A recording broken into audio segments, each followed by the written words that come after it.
not bad. Okay, so I'm Vicky. I have been in Beijing for, it'll be 5 years in the autumn. So I run an organisation called Electric Shadows that does film screenings all around Beijing and other places in China sometimes. And I work with choreo tours to do their video promotion and different social media.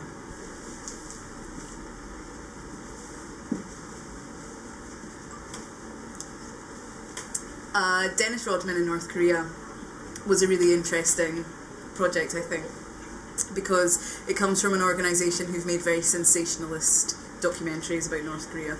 Nice. With a lot of with a lot of kind of inaccuracies at certain points in their articles and documentaries that then they can sort of use to make it seem like they've done things that they haven't necessarily done. And I think that when I saw that they had managed to sort of organise a high-level trip, it in some ways just sort of compounds that in a lot of ways it doesn't really matter how much you try and be accurate or good for other people don't care at the end of the day. And so in some ways that sounds a little depressing, because it's like, what's the point? But actually I think it does just go to show that like you shouldn't do things for other people's approval, just do them because you know it's right.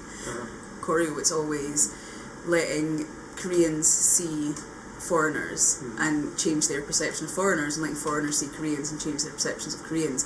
Engagement on a very basic level. And so hopefully we'll be taking skateboarders into Pyongyang and they'll be able to like teach kids some tricks and just show them something new. And what we do is less flashy and it gets less attention from the media because we're not working with celebrities, but it's arguably a little bit more effective on a sort of personal level with day-to-day Koreans.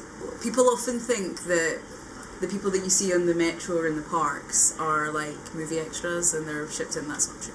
They're real people. And you sometimes have conversations, it depends. Naturally, maybe you'll be at one of the monuments, and you know, when I was there I spoke to people.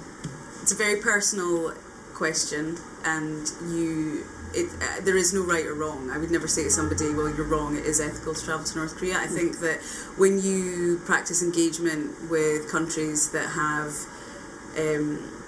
distasteful political regimes, then you have to weigh up, I think, kind of benefits and drawbacks of being in those places, working with those people. I would argue that being in China is questionable ethically. There's still enormous problems with the way that China does its business and runs day to day. I think that the engagement might not change a political system overnight, but it does good things for the people that are working on it. And I brought British films in for the Pyongyang International Film Festival, and I'm definitely interested in engagement through cinema. And I think that, yeah, when you're in a cinema and you see that these people are watching something that they haven't made that show a different way of life, it's only a good thing. It's like mother's milk to me. Okay. And so China Dirt was basically where people could write like a little blog post, a little letter, just saying like, this is an example of when someone was just a bit of a dick to me. And it was quite nice, and it's like venting to your friends, being like, you'll never believe what someone said to me. It was definitely accepted that there was a lot of sleazy white dudes in Beijing. Actually, that's not fair. Sleazy Western dudes, not always white. Equal opportunities. I never submitted any stories to China Dirt. I mean, I guess what you mean by that question is how many difficult situations have I had with men here. There's definitely situations where you'll be talking to someone in a bar, and you know, I don't tend to go up to people and start like pawing them. It's like, you know, you're having a conversation with someone and they will turn around to you and be like, I'll stop you there. I'm just not interested in women who aren't Chinese. No offense. And you're like, oh well, pretty sure I was just asking you if I could get my coat off the back of your chair, but okay. So that there's definitely part of that here, but I think that it's reduced a lot. I mean, it's just the gender, whatever, is talked about in very general terms, and I don't necessarily buy into it. The whole bitter white women, sleazy white guys. I think that that's very reductive. I think that it's not discussed very often, but I know that a lot of my friends, my Western male friends here, have a hard time, and there are a lot of pitfalls that await trying to date as a dude in the city. Sweet. Yeah. Okay, I'll take a drink. I'll celebrate that. Well, the question is, you are the female version of the creepy white guy, are you not?